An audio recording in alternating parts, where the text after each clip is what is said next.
विनायका विघ्ननाशका विनायका विघ्ननाशका विनायका विघ्ननाशका विनायका विघ्ननाशका अनाथ रक्षक आनंददायक अनाथ रक्षक आनंददायक अनाथ रक्षक आनंददायक अनाथ रक्षक आनंददायक उमा महेश्वर हे शिवनंदन उमामहेश्वर हे शिवनंदन उमा महेश्वर हे शिवनंदन उमामहेश्वर हे शिवनंदन विनायका विघ्ननाशका विनायका विघ्ननाशका अनाथ रक्षक आनंददायक अनाथ रक्षक आनंददायक अनाथ रक्षक आनंददायक अनाथ रक्षक आनंददायक उमा महेश्वर हे शिवनंदन उमामहेश्वर हे शिवनंदन उमा महेश्वर हे शिवनंदन उमामहेश्वर हे शिवनंदन विनायका विघ्ननाशका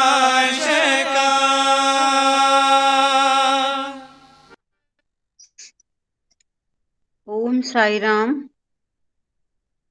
भगवान बाबा के पावन चरणों में कोटि कोटि प्रणाम एवं आप सबके हृदयवासी श्री भगवान के चरणों में हमारा नित्य निरंतर नमन। पिछले चैप्टर में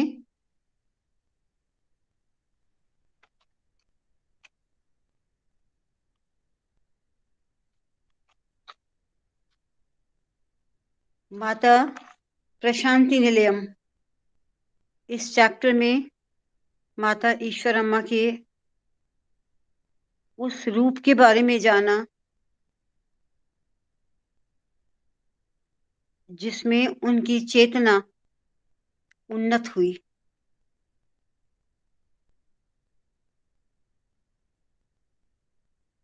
अब वह सर्वथा प्रेममयी मां के रूप में उनका व्यक्तित्व उभर कर आया। जो भी लोग, विशेषकर से स्त्रियां, बीमार, रोगग्रस्त या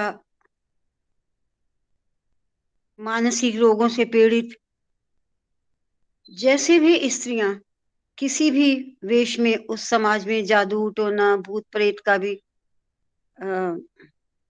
कुछ कॉन्सेप्ट था, तो ऐसी बाधाओं से पीड़ित महिलाएं भी जो प्रशांति निलयम आती, माता ईश्वरम्मा उन सबको बहुत प्यार से बातचीत करती और उनका इस तरीके से उनका इलाज करती।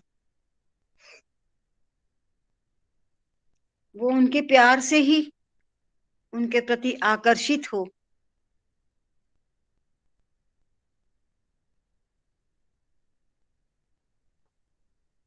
और उनके प्रति उनका समर्पण भाव हो जाता था। तो हर स्थिति में माता ईश्वरम्मा के पास ही अपने मन की बात करने के लिए आती थी। और आज का चैप्टर है सरिता सिकता सागर। सरिता का अर्थ नदी और सिकता रेता और सागर सागर। सरिता सिकता सागर।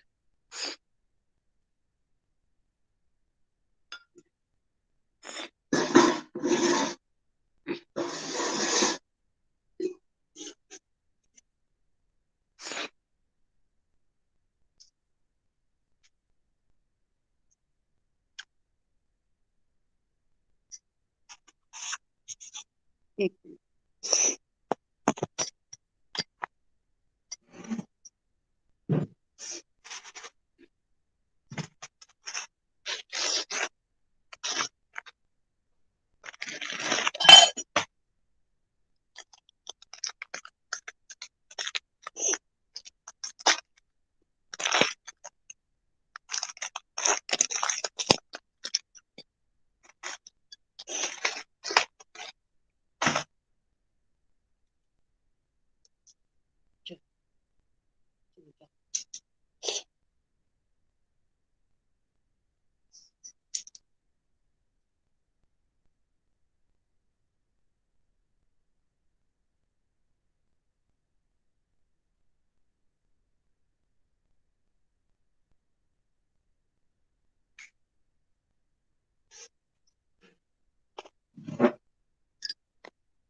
जुलाई 1957 में डिवाइन लाइफ सोसाइटी दिव्य जीवन संघ के स्वामी सच्चिदानंद के साथ स्वामी ने ऋषिकेश के लिए प्रस्थान किया।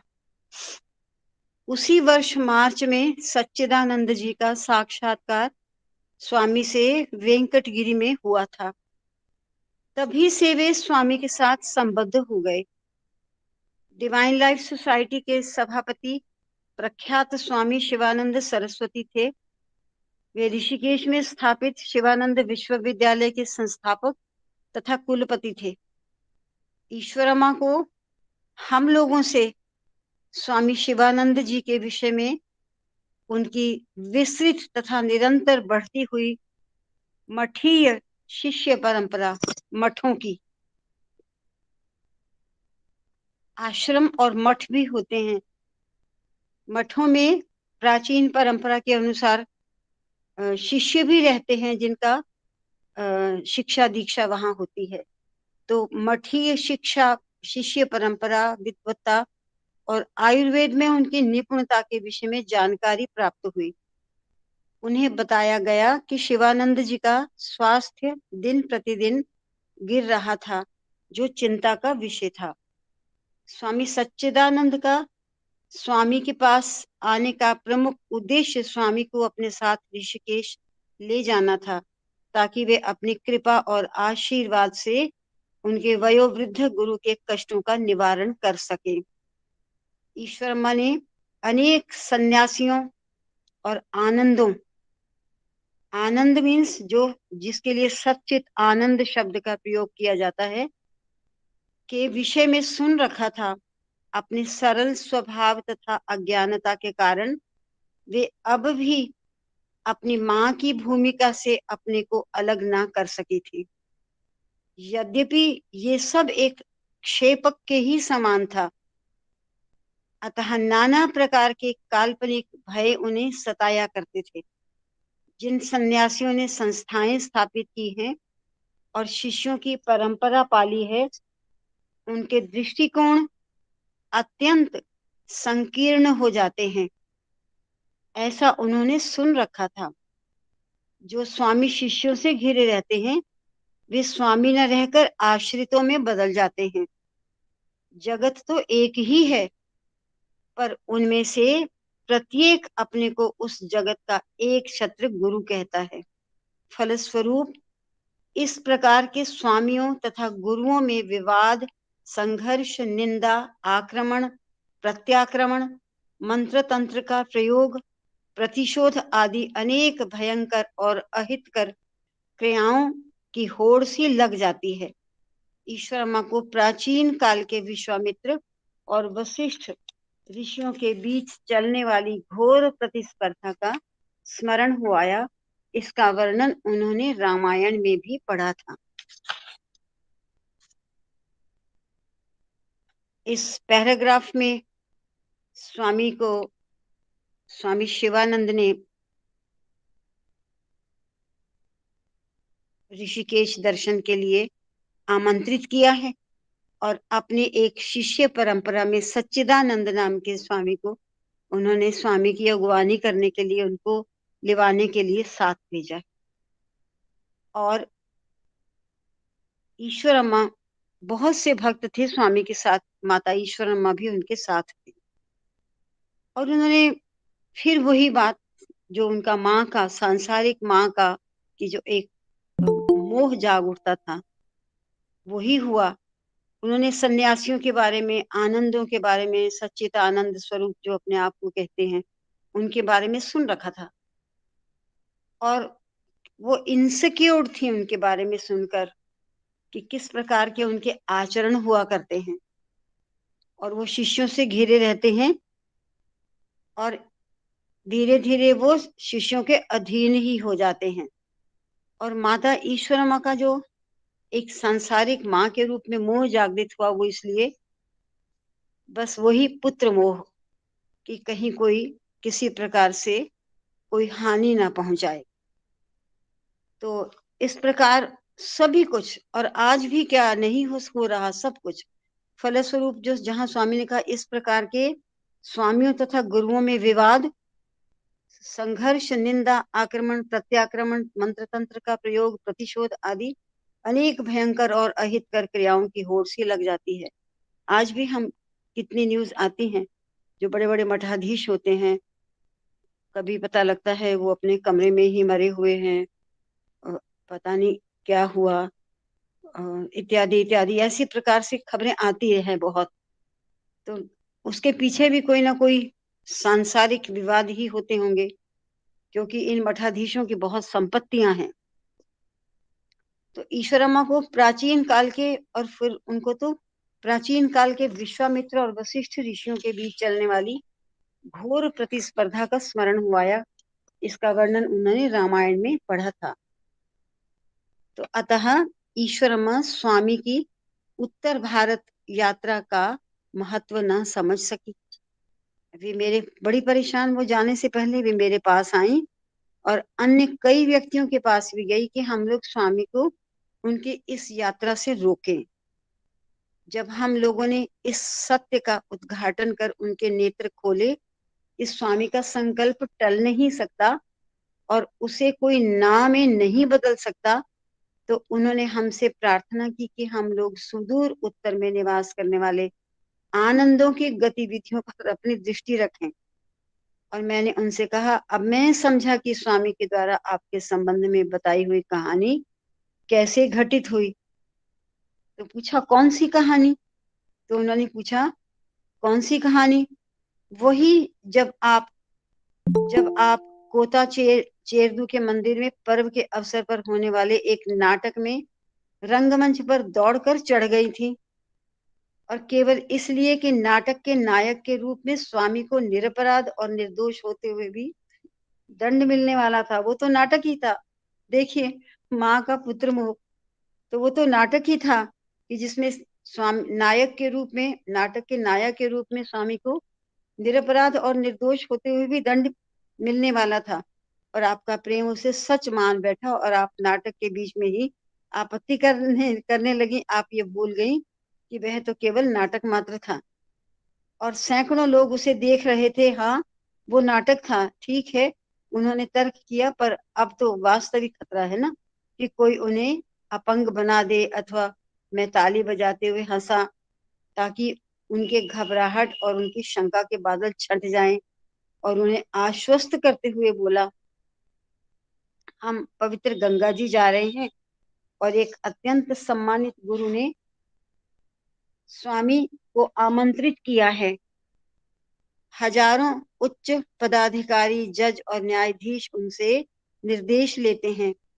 स्वामी सच्चिदानंद जो हमारे साथ जा रहे हैं, स्वयं भी पहले मद्रास सरकार में एक बड़े पद पर थे, अब वे उनके शिष्य और सन्यासी बन गए। इस पैराग्राफ में भी वही माँ ने जाना कि उत्तर भारत की यात्रा में जा रहे हैं, तो उनको अच्छा नहीं लगा। फिर वही मातृमोह और इनसिक्योरिटी उनके हृदय में, उनके मन में, कि ना जाने वहां ये जो मठों की परंपरा है, ना जाने मेरे पुत्र के साथ कैसा व्यवहार होगा, इत्यादि इत्यादि। तो वो बहुत लोगों के पास गई कि आप इनको रोक लीजिए, ना जाने दें। लेकिन जब ये बात तो स्वामी ये बात तो डॉक्टर कस्तूरी ने ही लिखी है, एन कस्तूरी ने। तो उन्होंने लिखा, उन्होंने बोला कि अच्छा, अब मैं समझा कि आपके द्वारा कि आपको डर कैसे है, कैसे। तो उन्होंने समझा कि अब मैं स्वामी के द्वारा आपके संबंध में बताई हुई कहानी कैसे घटित हुई होगी। कौन सी कहानी, उन्होंने कहा। तो फिर उन्होंने पूछा वही कि जब आप कोता चेरुवु के मंदिर में, उसका कोई पर्व होगा, कोता चेरुवु तो स्थान का नाम है, कि मंदिर के पर्व के अवसर पर होने वाले नाटक में स्वामी ने भी पार्ट लिया होगा बच्चे के रूप में रंगमंच पर। तुम दौड़कर चढ़ गई, क्योंकि उस समय जो दृश्य होगा वो ये कि निरपराध स्वामी को भी अब दंड मिलने वाला था, और वो उसको सच्चाई समझते हुए वहां वो चढ़ गई ऊपर और आपत्ति करने लगी। और आप ये भूल गई कि वो तो एक नाटक मात्र था, और सैकड़ों लोग उसको देख भी रहे थे। हाँ, वो तो नाटक था, उन्होंने तर्क किया, पर अब तो वास्तविक खतरा है, कोई उन्हें अपंग बना दे, अथवा मैं ताली बजाते हुए हंसा ताकि, और फिर कोई अपंग बना दे तो एन कस्तूरी हंसे। मैं ताली बजाते हुए हंसा, और ताकि उनके घबराहट और शंका के बादल छट जाएं। और फिर उन्होंने उन्हें आश्वस्त करते हुए बताया कि एक बहुत अत्यंत सम्मानित गुरु ने स्वामी को आमंत्रित किया है, और वहां हजारों उच्च पदाधिकारी, जज, न्यायाधीश उनसे निर्देश लेते हैं। और स्वामी सच्चिदानंद जो हमारे साथ जा रहे हैं, वो भी कोई साधारण नहीं। वो भी पहले मद्रास सरकार में एक बड़े पद पर थे, और अब वे उनके शिष्य और सन्यासी बन गए। इस तरीके से उन्होंने समझाया और उन्होंने परामर्श दिया, फिर भी सावधान रहने में क्या बुराई है। माँ की इनसिक्योरिटी है कि फिर भी सावधान तो हमें रहना ही चाहिए। एक नई जगह, उत्तर भारत में, दक्षिण भारत से उत्तर भारत की ओर जा रहे हैं। राम तो एक राजकुमार थे, कृष्ण की माता स्वयं कंस राजा की बहन थी, किंतु हम तो सामान्य ग्रामीण जन हैं। स्वामी ने तो शास्त्रों का अध्ययन नहीं किया, जबकि ऋषिकेश तो ऋषियों का देश है। चित्रावती तो वर्ष के अधिकांश महीने में सूख जाती है, किंतु गंगा तो अपने पूर्ण प्रवाह में और तीव्र गति से सदैव बहती है। भला ऐसे स्थान में स्वामी को क्यों ले जाओगे। वे अपने बात पर दृढ़ रहीं। मुझे स्वामी के शब्दों का उदाहरण देते हुए वार्तालाप को मोड़ देना पड़ा। अम्मा, स्वामी ने आपसे, मुझसे तथा इस संपूर्ण विश्व से जो कुछ कहा है उसे न भूलिए। एन कस्तूरी समझा रहे हैं उन्हें। और वो क्या कि उनके जीवन के प्रथम 16 वर्ष तो लीलाओं के प्रदर्शन में व्यतीत होंगे। पहले जो 16 वर्ष हैं वो तो हो गए, और आपको उन्हें देखने और आनंद उठाने का सौभाग्य प्राप्त हुआ है। इसके बाद 16 वर्ष ईश्वर की महिमा और चमत्कार प्रदर्शन के हैं। हम सब लोगों को उस आनंद का अनुभव हुआ है। अब तो 32 वर्ष के हो रहे हैं।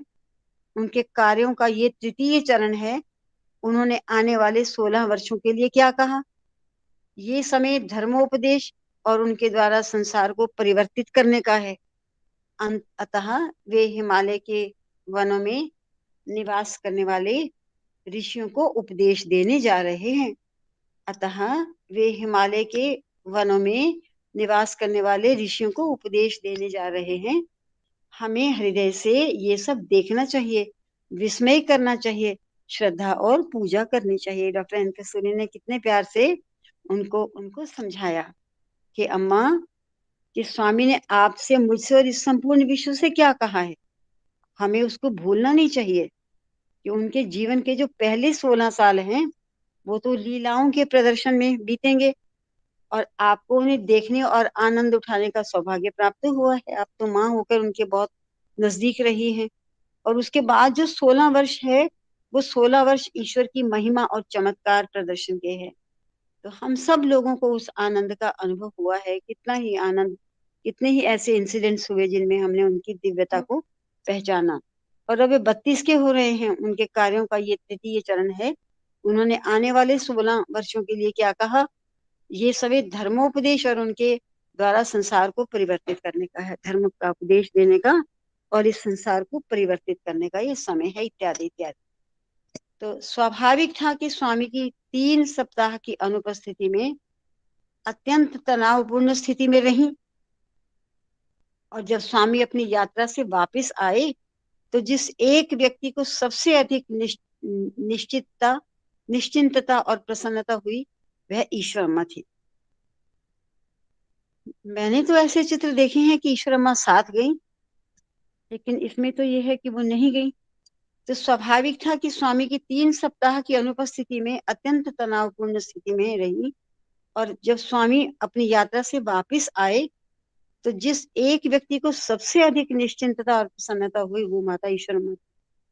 यहाँ तक कि स्वामी के पिता को भी ईश्वर अम्मा के काल्पनिक भय और चिंताओं में भाग लेने में से इनकार कर दिया था, अन्यथा शायद उनकी घबराहट कुछ कम होती। पिता भी समझ रहे थे कि ये अननेसेसरली इस तरीके से ये चिंता कर रही हैं, इसलिए उन्होंने भी इसमें उनकी भागीदारी नहीं की। तो जब स्वामी ने अपनी अद्वितीय चित्रात्मक शैली में हरिद्वार के सुंदर घाट, मथुरा के मयूर, सतलुज के नौकागृहों का वर्णन किया तो ईश्वर अम्मा के हृदय में भी ये अभिलाषा जागृत हुई कि वे भी स्वामी की भावी यात्रा में सम्मिलित हों, विशेषकर यदि स्वामी उन पवित्र स्थानों पर जाते हैं जहाँ प्राचीन मंदिर हैं और जिनका हमारे पुराणों में महत्व है। वे ये कभी न भूली थी कि उनका नाम ईश्वर अम्मा, इसलिए उनका नाम ईश्वर अम्मा इसलिए रखा गया था जबकि उनके माता पिता ने ईश्वर अर्थात शिव की कृपा के फलस्वरूप ही उन्हें प्राप्त किया था।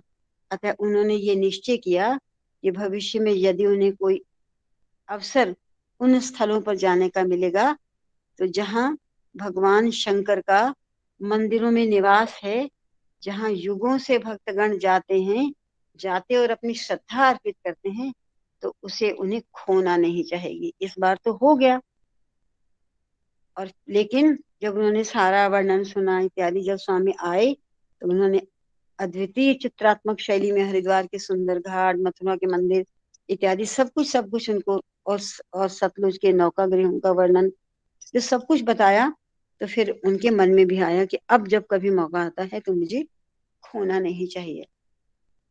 जब स्वामी ने अपने 2 भक्तों की बहुत दिनों से की जा रही प्रार्थना पर विचार किया और अंत में उनके निवास सुरंदाई ग्राम में जाकर उन्हें कृतार्थ करना निश्चय किया, तो स्वामी ने सुझाव दिया कि ईश्वर अम्मा भी उन भक्तों की पत्नियों तथा महिलाओं के साथ यात्रा में सम्मिलित हो सकती है, क्योंकि स्वामी कोयम्बटूर, जहाँ पेरूर में रत्न सभापति का मंदिर है, त्रिवेंद्रम पद्मनाभ मंदिर और ओरतल्लम प्रपात, पवित्र ताम्रपर्णी नदी और कन्याकुमारी होते हुए जाएंगे। मद्रास स्थित मायलापुर के पार्थसारथी का मंदिर और उसके गगनचुंबी गोपुरम को देखकर ईश्वरमा पहले ही मुग्ध हो गई थी। उनके हृदय में ऐसे अन्य मंदिरों को देखने और वहां प्रतिष्ठित देवी देवताओं के पूजन की प्रबल इच्छा थी, जिन्होंने कलाकारों और कारीगरों को इतनी सुंदर और नयनाभिराम भवनों की रचना कर मानव आकांक्षाओं को साकार रूप दिया। त्रिवेंद्रम में स्वामी सुरंदाई भ्राताओं में से एक के ससुर जो हेडमास्टर थे कि यहाँ अपने दल के साथ ठहरे। ईश्वरमा ने भी अपने 3 दिन उन भक्त महिलाओं के साहचर्य में व्यतीत किए और अत्यंत आनंदित हुई। मद्रास में जहाँ ईश्वरम्मा ने उस सागर की विशालता को देखकर, जिसमें गोदावरी, कृष्णा और कावेरी जैसी पवित्र नदियों का जल मिलता है, अपने नेत्रों को कृतार्थ किया था, वहीं दूसरी ओर कन्याकुमारी अंतरीप में तीनों महासागरों के जल को एक दूसरे में विलय होते हुए देखकर उन्हें जिस आनंद की अनुभूति हुई वह वर्णन से परे है।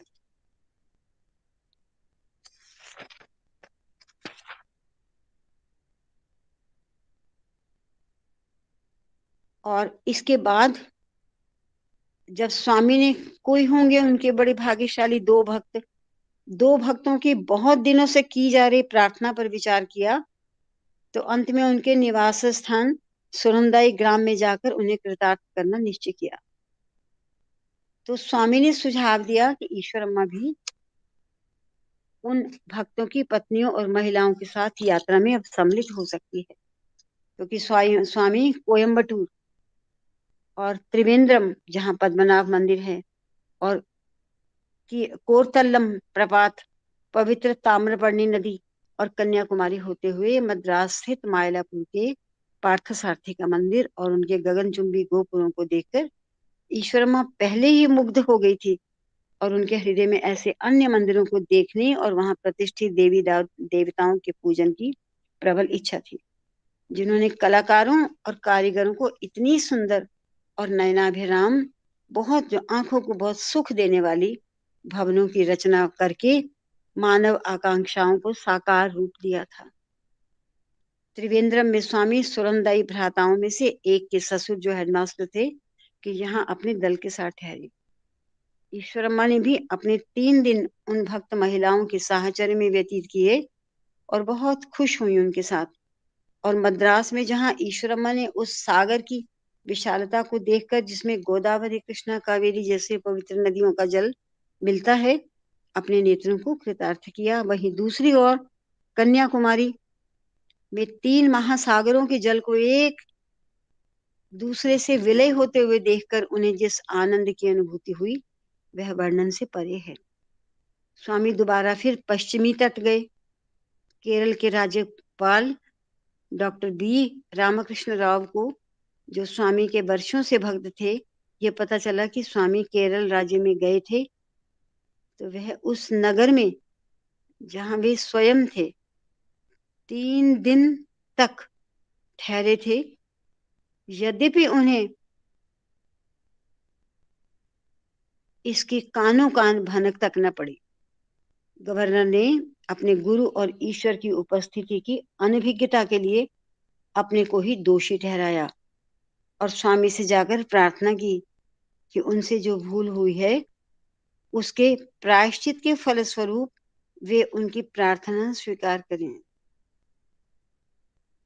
और पुनः एक बार वहां पधारे।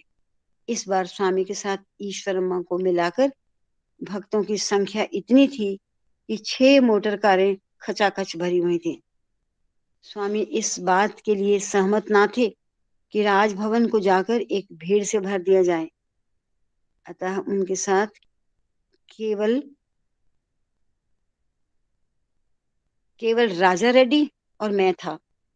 फिर भी उन्हें गवर्नर की पत्नी की इच्छा के आगे झुकना पड़ा।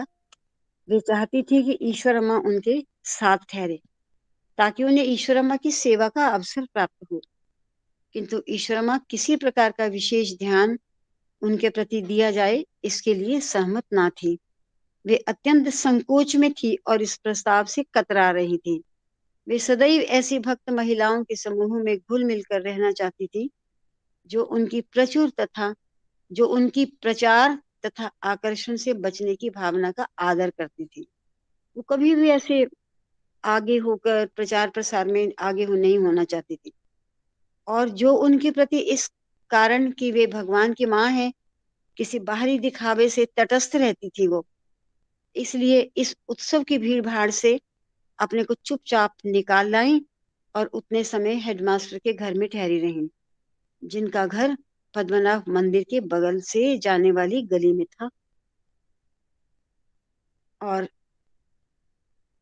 माता ईश्वरमा पीछे भी हमने पढ़ा, वो किसी भीड़ भाड़ में या जहां उनको ऐसे कुछ आभास होता कि ईश्वर की मां करके विशेष उन्हें आदर सम्मान जो सांसारिक रूप से दिया जाने वाला दिखावा इत्यादि, वो उससे बचती थी। और ईश्वरमा की ये विनम्रता कोई बनावट न थी।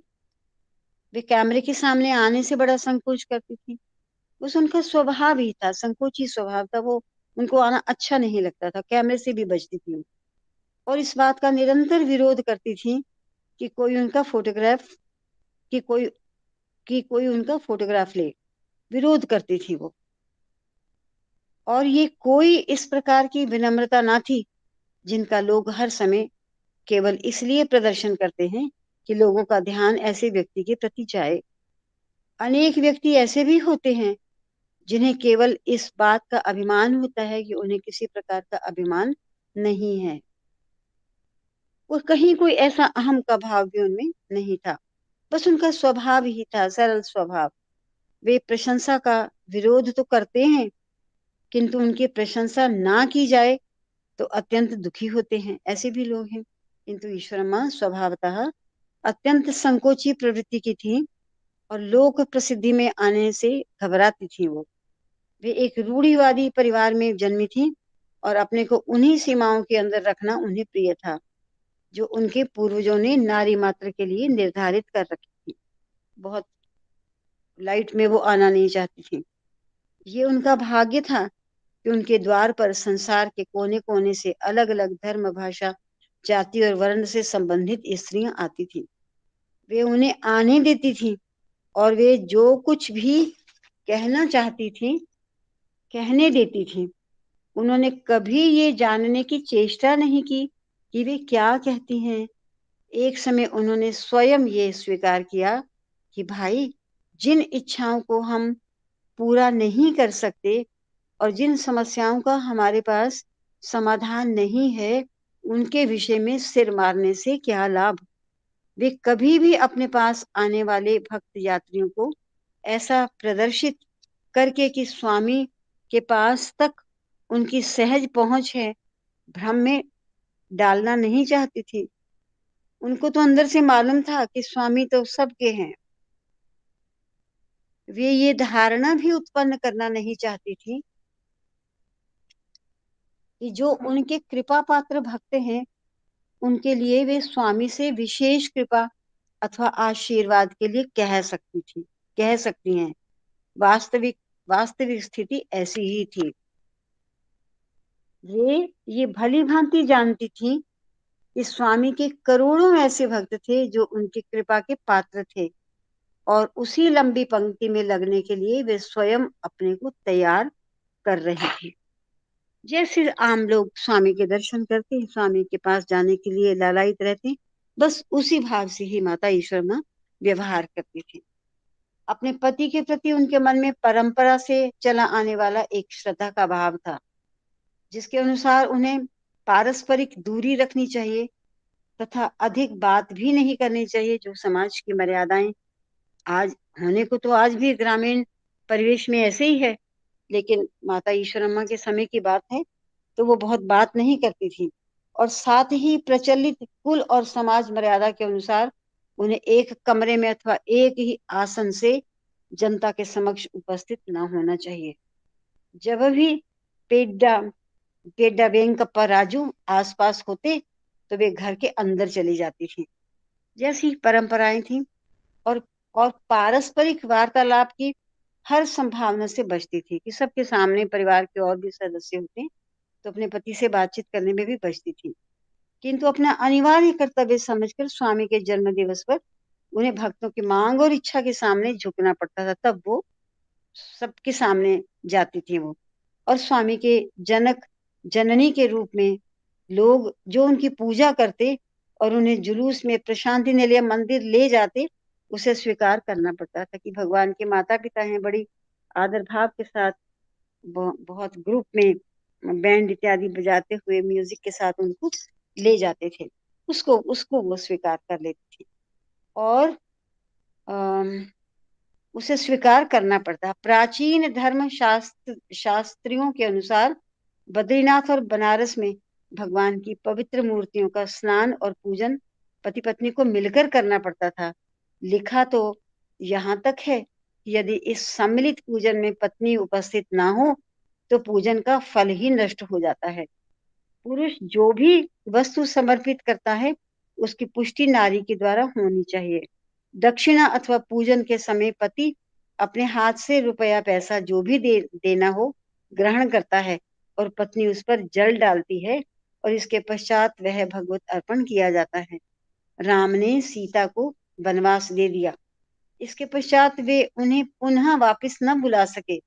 अतः जब उन्होंने वैदिक राजसूय यज्ञ किया तो सीता के स्थान पर उनकी स्वर्ण प्रतिमा बनाकर स्थापित की और यज्ञ के आचार्यों और प्राचीन सिद्धांतों की संतुष्टि के लिए उस प्रतिमा को अपने बगल में आसीन कर उसमें सीता की प्राण प्रतिष्ठा की। ऐसा रामायण में तो वर्णन आता है। ऐसे तथा अन्य अवसरों पर ईश्वरम्मा एक आदर्श हिंदू नारी की भूमिका निभाती थी। मुझे इस अवसर पर एक पूर्व घटना का उल्लेख करने की आज्ञा दीजिए।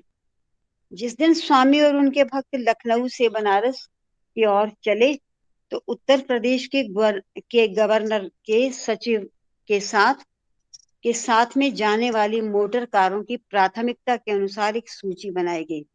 सर्वप्रथम पायलट कार, फिर स्वामी के साथ गवर्नर की कार, पुलिस कार, फिर स्वामी के माता पिता की रोल्स रॉयस कार, फिर सेक्रेटरी की कार, फिर सनातन सारथी के संपादक की कार, आदि आदि।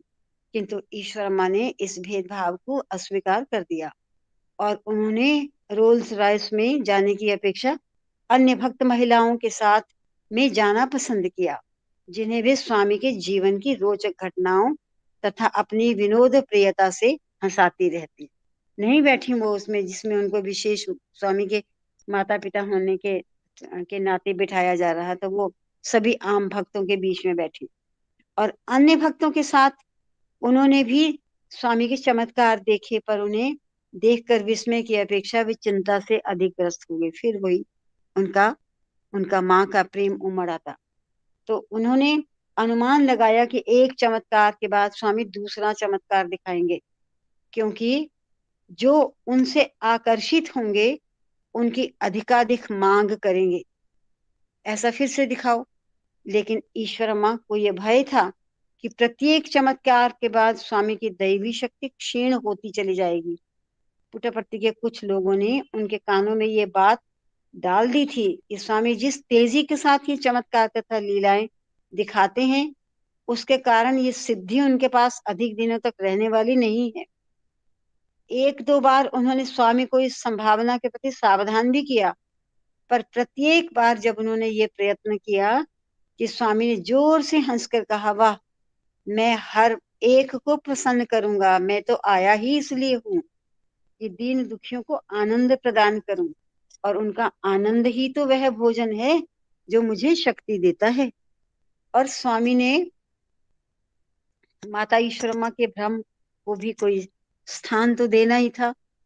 माता ईश्वरम्मा अभी तक अपने पुत्र को वो एक साधारण सिद्ध योगी समझती है, क्योंकि सिद्ध सिद्ध जो योगी होते हैं, अगर वो अपनी सिद्धियों का प्रयोग करते हैं तो सिद्धियों की जो शक्ति है वो क्षीण होती है। ऐसे आम जो छोटे लेवल के सिद्ध पुरुष होते हैं उनके बारे में कहा जाता है। लेकिन माता ईश्वरम्मा ये नहीं समझ पाई कि वो तो जगत नियंता है, सृष्टि करता है, वो जितने मर्जी चमत्कार दिखाएगा उसकी शक्ति कभी क्षीण होने वाली नहीं है, कम होने वाली नहीं है। तो भोजन दोपहर रात दिन का भोजन हो अथवा रात का, ईश्वरम्मा के सामने वह पहेली बनी ही रहती। भला दूसरों का आनंद इसके लिए भोजन कैसे बन सकता है। वे और उनकी पुत्रियां मद्रास, बेंगलोर और हैदराबाद से आई हुई 6-7 भक्त महिलाओं के साथ कमरे में मेज के चारों ओर बैठी थी, और स्वामी को भोजन करते देखकर उनमें से किसी को तनिक भी प्रसन्नता ना थी। वे इतना सूक्ष्म भोजन करते थे, वे बहुत कम पदार्थों में रुचि लेते थे और अधिकांश भोजन एक किनारे रख देते थे। प्रत्यक्ष रूप से उनको कोई वस्तु विशेष प्रिय न थी, न ऐसा लगता था कि उन्हें भूख ही लगती है, ना कोई स्वाद अथवा भूख की संतुष्टि के प्रति वे रुचि रखते थे, और उनके पास किसी वस्तु के लिए समय ना था। भला ऐसे नीरस और आनंद रहित वातावरण से कैसे संपोषण प्राप्त करते हैं। वे विनय करती थी, जिद करती थी, विरोध करती थी, पर सब बेकार। केवल उनकी शिकायतों को दूर करने के लिए कि वे रोए चिल्लाए नहीं, वे एक दो कोर खा लेते थे, फिर उठते और अपने कक्ष में चले जाते। कितना विशेष आदर, तैयारी कि स्वामी के लिए खाना बनेगा और उनके लिए सर्व होगा, लेकिन वो जब थोड़ा बहुत एक दो कोर खाते तो उनकी बहनें ये सब देखती रहती, तो वो उनको खुशी नहीं थी इस बात की कि हम बहुत प्रकार के व्यंजन सर्व किए गए, लेकिन वो तो खाता ही नहीं है। तो इस बात से वो दुखी भी थी।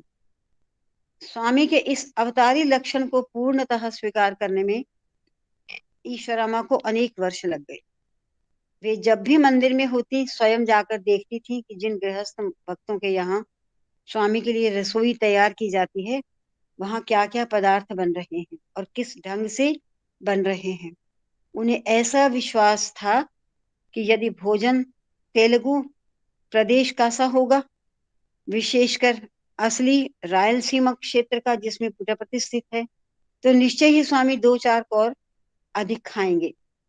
और जब स्वामी जामनगर में राजमाता नवानगर के अतिथि थे तो उन्हें भय था कि गुजराती खाना संभवतः उनके पुत्र के अनुकूल ना होगा और वे उसे स्वीकार ना करें।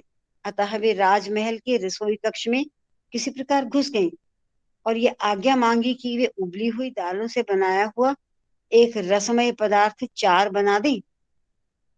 हम जब स्वामी के साथ मेज पर दोपहर का भोजन ले रहे थे तो हमारे सामने फर्श पर स्वामी के दाहिने और बाएं भक्तगण स्त्री और पुरुष पंक्तिबद्ध बैठे थे। तो मैंने स्वामी को ईश्वरमा से ये कहते हुए सुना, मुझे पसंद आया कैसे माँ के मन को रखा उन्होंने, मुझे पसंद आया। मैंने तो पूरा एक प्याला भरकर चार पिया जो माँ बनाकर लाई। मेरे चेहरे पर प्रश्न का भाव देखकर स्वामी मुझसे बोले, माँ समझती थी कि मुझे तो गुजराती पदार्थ ही खाने को मिलेंगे, अतः उन्होंने स्वयं जाकर मेरे लिए पुट्टपर्ती का चार तैयार किया। माँ की चिंता ने कभी उन्हें चैन से न बैठने दिया। उनकी दृष्टि सदैव उनकी भोजन की थाली पर रहती थी कि मेरा बेटा, मेरा पुत्र कुछ खाता भी है कि नहीं। ये जानने के लिए उन्होंने परोसी गई वस्तुओं में से क्या खाया, कितना, साथ ही ये कि स्वामी ने अपने ऊपर तो स्वयं प्रतिबंध लगा रखे हैं, उनका उनके स्वास्थ्य पर क्या प्रभाव पड़ा है। आर्नल्ड शुलमेन ने अपनी पुस्तक साई बाबा में एक दृश्य का वर्णन किया है जिसमें ईश्वर माँ किसी व्यक्ति विशेष से नहीं पर सर्वसाधारण से एक शिकायत करती है कि स्वामी निरंतर जिस मात्रा में काम करते हैं उसको देखते हुए उनके भोजन की मात्रा बहुत कम है।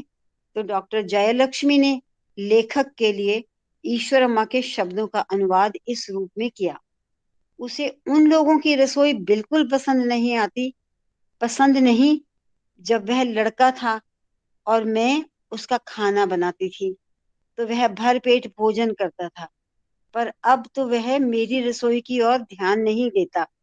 वो कहता है कि अब मुझे शांति और विश्राम करना चाहिए और इन छोटी मोटी वस्तुओं की चिंता न करनी चाहिए। सन 1970 में जब आर्नल्ड शुलमेन प्रशांति निलयम आए तो भगवान 44 वर्ष के थे। ईश्वरमा ने मन ही मन में ये संकल्प किया कि गृहस्थी का कितना ही भार क्यों न हो, पर दोबारा जब स्वामी उत्तर भारत की यात्रा करेंगी तो वे उनके साथ अवश्य, हाँ ठीक है, वो पहले वाला ट्रिप था जिसमें वो नहीं गई। तो इस अवसर के आने में 3 वर्ष लग गए और सन 1960 के आरंभ में स्वामी डॉक्टर वी कृष्ण राव रामकृष्ण राव के इस प्रस्ताव से सहमत हो गए कि कुछ सप्ताह उनके साथ उत्तर प्रदेश में बिताएं। इसी समय वे त्रिवेंद्रम छोड़कर उत्तर प्रदेश के गवर्नर पद पर नियुक्त किए गए थे। तो स्वामी की माँ इस अनुमान से अत्यंत प्रसन्न थी कि गवर्नर की पत्नी, जो उन्हें पहले से जानती थी, मुक्त रूप से उन्हें अपने साथ की महिलाओं के साथ घूमने फिरने देगी और अलग से कोई भी व्यक्ति उन्हें स्वामी की माँ के रूप में न जान सकेगा और विशेष ध्यान देगा।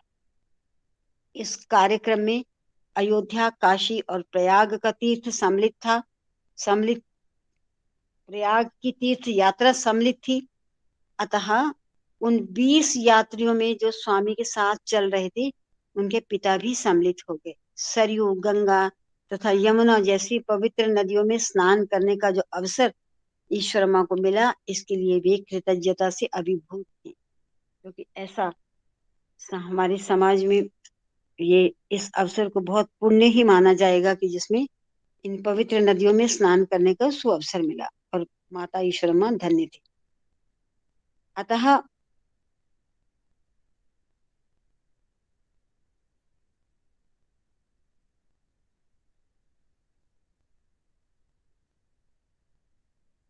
अतः उन 20 यात्रियों में जो स्वामी के साथ जा रहे थे, उनके पिता भी सम्मिलित हो गए। सरयू, गंगा तथा यमुना जैसी पवित्र नदियों में स्नान करने का जो अवसर ईश्वरमा को मिला, उसके लिए वे कृतज्ञता से अभिभूत थे। अयोध्या पहुंचकर एक बार फिर से त्रेता युग में पहुंच गई। जब उन्होंने सरयू नदी में स्नान कर पुष्पार्पण किए तो ये सोचकर कि किस प्रकार अपनी पार्थिव काया का विसर्जन कर पुनः वैकुंठ धाम पहुंचने के लिए भगवान राम सरयू नदी के अंदर बैठते चले गए और अंत में जल समाधि ले ली। उनका हृदय करुणा और व्यथा से भर गया। यमुना तो उनके लिए कृष्ण की चित्रावती बन गई और दोनों माता पिता गंगा का पवित्र जल काशी में प्रसिद्ध विश्वनाथ के पवित्र मंदिर के लिंग पर चढ़ाने के लिए ले गए। उस समय पंडितों के द्वारा वैदिक मंत्र पढ़े जा रहे थे तथा स्वयं स्वामी वहां उपस्थित थे। तत्पश्चात स्वामी ने वहां एक वर्तुलाकार रत्न की सृष्टि की जो लिंग पर चढ़ा दिया गया और उससे न केवल उस लिंग की शोभा बढ़ी वरन उसमें एक दिव्य शक्ति का समावेश भी हुआ। दुर्भाग्य की भांति सौभाग्य भी अकेला नहीं आता। यदि परमात्मा की कृपा तुम्हें प्राप्त हो जाए तो ये बार बार तुम्हारे जीवन में आएगा। जून सन 1961 में ईश्वरमा को पुनः स्वामी के साथ उत्तर प्रदेश की यात्रा का शुभ अवसर प्राप्त हुआ। हिमालय के पवित्र क्षेत्र में वह बद्रीनाथ की पावन यात्रा थी। ईश्वरमा के लिए ये उनकी अभिलाषा का चरम बिंदु था और इस यात्रा में जाने वाले लोगों की संख्या बहुत अधिक थी। कड़ी छंटनी के बाद भी स्वामी के साथ जाने के लिए और उनकी दिव्य उपस्थिति के प्रकाश में अवगाहन मतलब स्नान अवगाहन करने के लिए कम से कम 100 और पुरुष भक्त तो थे ही। वे ग्रांड ट्रंक एक्सप्रेस से मद्रास से दिल्ली गए और वहां से वे बस के द्वारा हरिद्वार ले जाए गए। वहां गवर्नर अपने 50 व्यक्तियों के साथ स्वामी की उस यात्रा में सम्मिलित हुए। वहां से भक्तगण सामान्य से कहीं छोटी बसों में बैठे। ये बसें विशेष रूप से बनाई गई थी जो हिमालय पर्वत पर बहने वाली नदियों के गहरे ढलान वाले तटों पर तथा घुमावदार मोड़ों पर सरलता से मुड़ सकती थी और हरे भरे वृक्षों तथा घास से ढकी चट्टानों के मध्य बसा हुआ श्रीनगर पहला पड़ाव का स्थल था। ये श्रीनगर वो जम्मू कश्मीर वाला नहीं है, ये यूपी में है शायद श्रीनगर। भगवान के दर्शन करने के लिए सैकड़ों जनजाति के निवासी संकरी पहाड़ी पगडंडियों से कभी चढ़कर और कभी ढलान के ऊपर से रेंगकर सड़क के किनारे आ खड़े हुए। उनका हर्षोल्लास पर्वतीय लोक गीतों और नृत्य के रूप में अभिव्यक्त था। वे नाच रहे थे, गा रहे थे।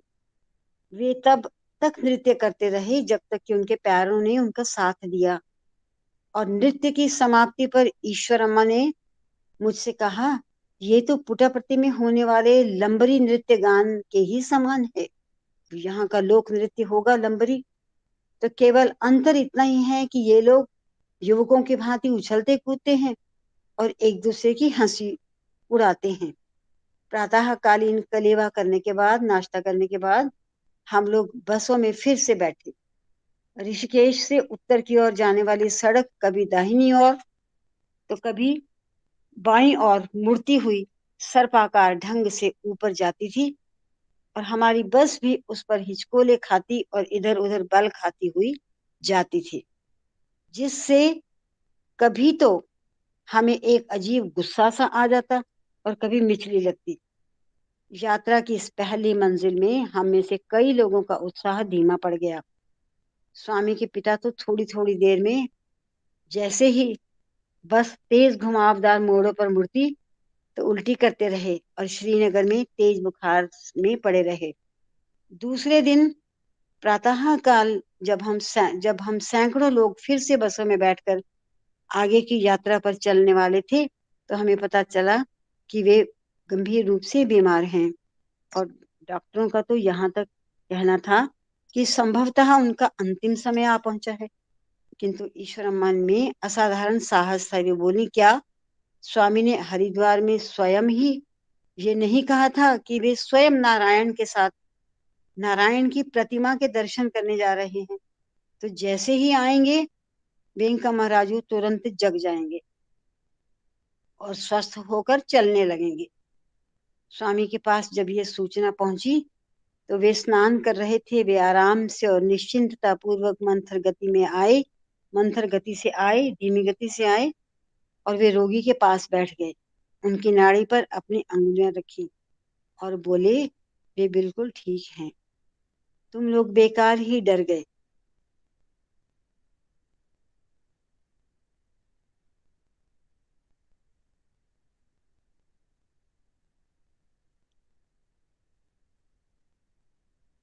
तुम लोग बेकार ही डर गए थे, डर गए हो।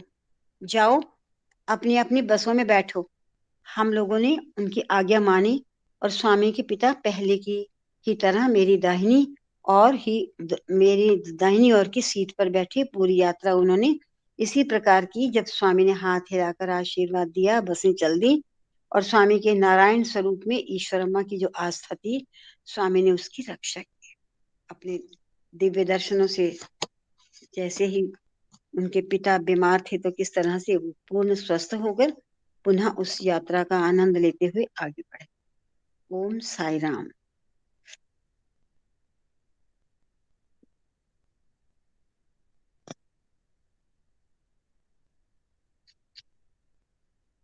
आज के इस पाठ में कुछ विशेष रूप से आपने कुछ शेयर करना हो तो जरूर कीजिए। साई राम।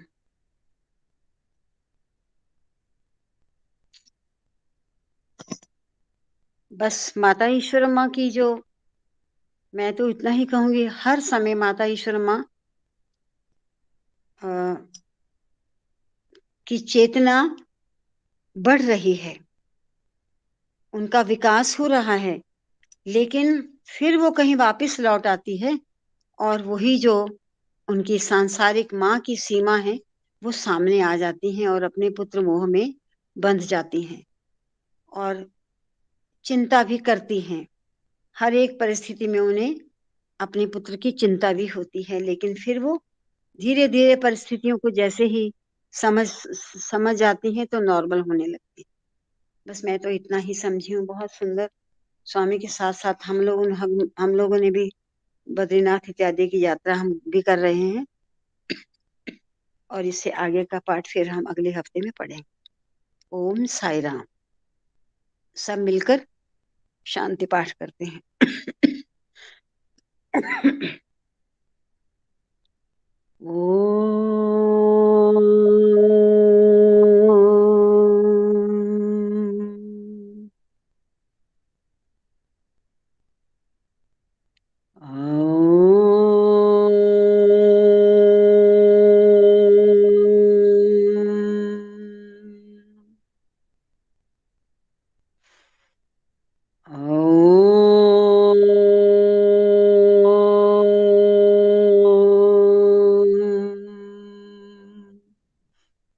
शांति शांति शांति।